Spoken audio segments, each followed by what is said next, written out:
One of the things I love about P.T. Barnum is that he is so many different people. He was an entrepreneur. He was a social activist.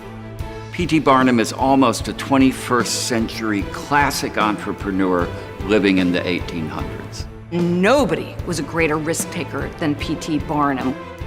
He is an icon of creativity, of imagination. Barnum sees what audiences want. What Barnum did for his time was take a concept that had been limited to the wealthy and to the educated and said, I am going to make this available to everyone. I think most people just think about him as the head of the circus. And this man is larger than life and so much more than that. People know him as the great hoaxman, but what we want people to see him as a champion for human rights, someone who took to action to make things change. I can't imagine us understanding the richness of American life if we didn't have a place where we could really see how P.T. Barnum shaped this country early on and shaped the American imagination. He is recognized as the person who created the entire attractions industry with his American Museum in New York City. Barnum understood mass entertainment before anyone else did. Barnum is this rich treasure trove of all this great stuff and great ideas that seem very exotic to us today and seemed very exotic, even more so, to mid-19th century America. He wanted this museum to be, in a sense, his legacy, both to Bridgeport and to the world.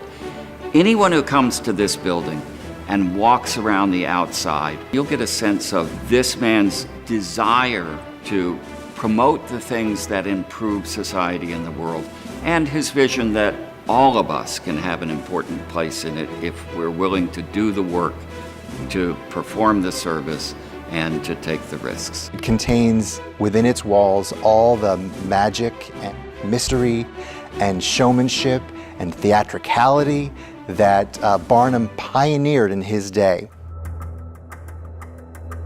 June 24th, 2010, the sky turned and the trees started swaying. A complete and total whiteout hit the building. We couldn't close the doors behind us.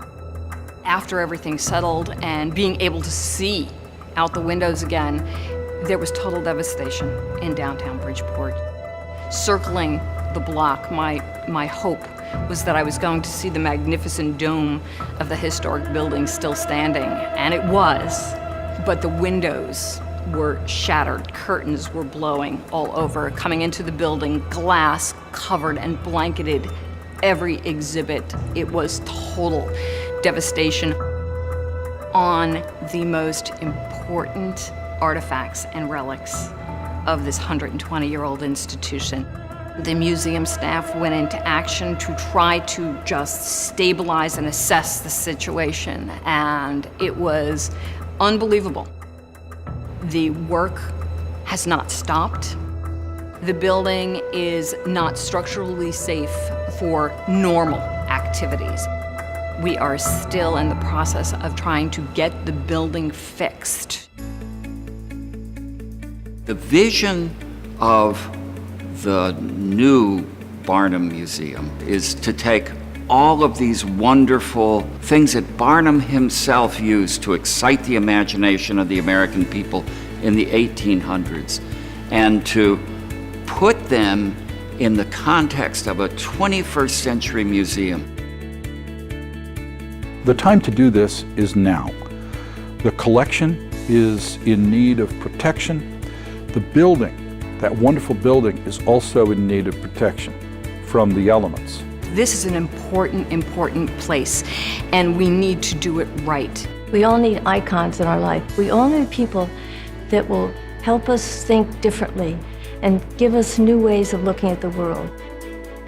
Students today need to be exposed to places where creativity and curiosity come to life. We're looking for people and organizations to invest in the Barnum Museum so that we can bring a one-of-a-kind, state-of-the-art facility where people are going to have transforming experiences, because we're going to tap into all of their senses and spark their creativity and their curiosity in ways that I really don't think anywhere in the country a museum can do. Barnum was a world-class storyteller, and he left us a legacy that will become a world-class attraction right here in Bridgeport.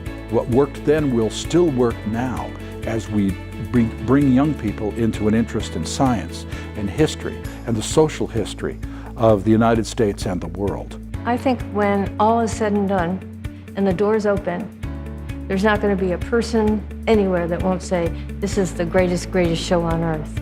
This is the greatest, greatest museum on earth.